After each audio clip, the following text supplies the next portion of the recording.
তার বক্তব্যটা শুন। যে জায়গায় আসার পরে নেতার নেতাগিরি শেষ হয়ে যায়, যে জায়গায় আসার পরে মেম্বারের মেম্বারি শেষ হয়ে যায়, যে জায়গায় আসার পরে চেয়ারম্যানের চেয়ারম্যানই শেষ হয়ে যায়, যে জায়গায় আসার পরে এই পৃথিবীর অস্তিত্বটাই কেমন যেন বিলীন হয়ে যায়। আর এই জায়গায় আসার জন্য আমাদের কোনো প্রস্তুতি নাই। আজকে দেখেন সাদা কাপড় পরে শুয়ে রয়েছে, যে সম্পদ যে সন্তান সব কিছু তার এক জায়গায় পড়ে আছে।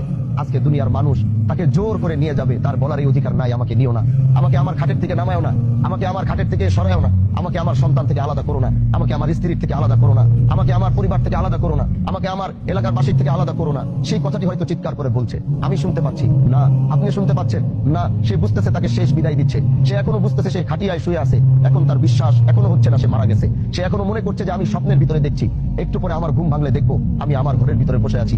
তাকে যখন একটু পরে কবরে রাখা হবে, এই কবরে যখন তাকে রাখার পরে একটু পরে যখন কবর থেকে তার সন্তান তার আত্মীয় স্বজনরা লাভ দিয়ে উঠে যাবে, তখনও সে মনে করবে আমি স্বপ্ন দেখছি। কারণ মাঝে মাঝে মনে স্বপ্ন আসে, ওই স্বপ্নের মধ্যে মনে হয় আমি মরে গেছি। হুট করে ঘুম ভাঙার পরে মনে হয় যে না, আমি মরি নাই, আমি জীবিত আছি, আমি বেঁচে আছি। তিনি এখনো লাশের খাটিয়ায় সাদা কাপড় পরে শোয়া, সে দেখছে এলাকার সবাই তার জানা যায়, কিন্তু সে মনে করছে না আমি বেঁচে আছি, ঘুম ভাঙবে তো দেখবো আমি দুনিয়ার সামনে।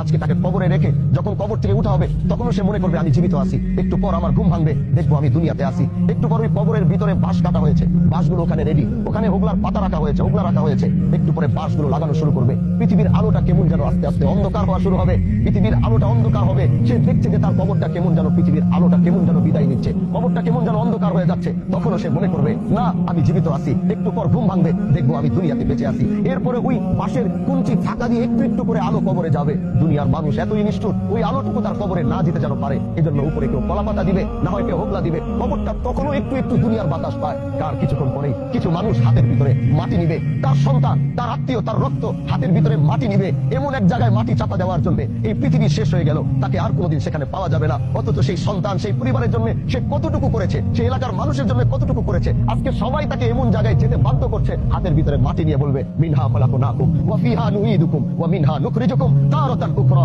মাটিটা ফেলবে, তারপরে কিছু মানুষ এই কবরটাকে সুন্দর করে সাজাবে। একটু পর সন্তান সন্তানের দিকে হাঁটবে, আত্মীয় স্বজনের দিকে হাঁটবে। একটু পরে গোরস্থানটা খালি হবে, তখনই কিছু ফেরেশতা আসবে তার কবরে। তিনি ঘুম থেকে তখন জাগবে, জেগে তিনি বসবে।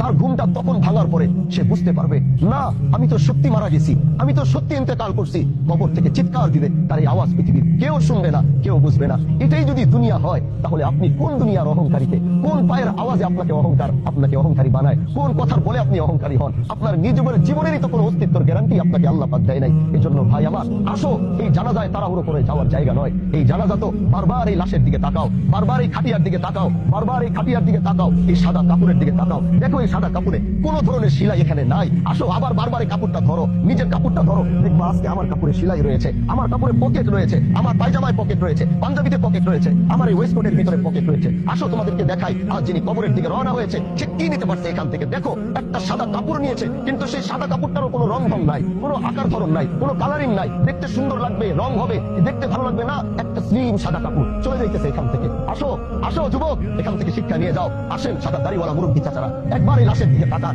বারবার তাকান, বারবার একটু দেখেন এই জায়গায়। এখানে যে আপনি আসবেন না, এটার গ্যারান্টি আপনাকে কে দিয়েছে? উনাকে কবর দিতে দিতে আরেকজন যে এখানে আসবে না, এটার গ্যারান্টি তো নাই। এজন্য মৃত্যু এমন এক জিনিস যেটার থাবায় পৃথিবীর অস্তিত্ব হিলে যায়। এজন্য ভাই আমার, যত বড় হও, যত বড় নেতা হও, যত বড় ব্যবসায়ী হও, যত বড় ব্যক্তিত্ব হও, মৃত্যু থাবা থেকে নবীরা বাঁচতে পারে নাই, তুমি আমি সলিমুল্লাহ কোনোদিন বাঁচতে পারবো না। এজন্য প্রতিটা জানাজা থেকে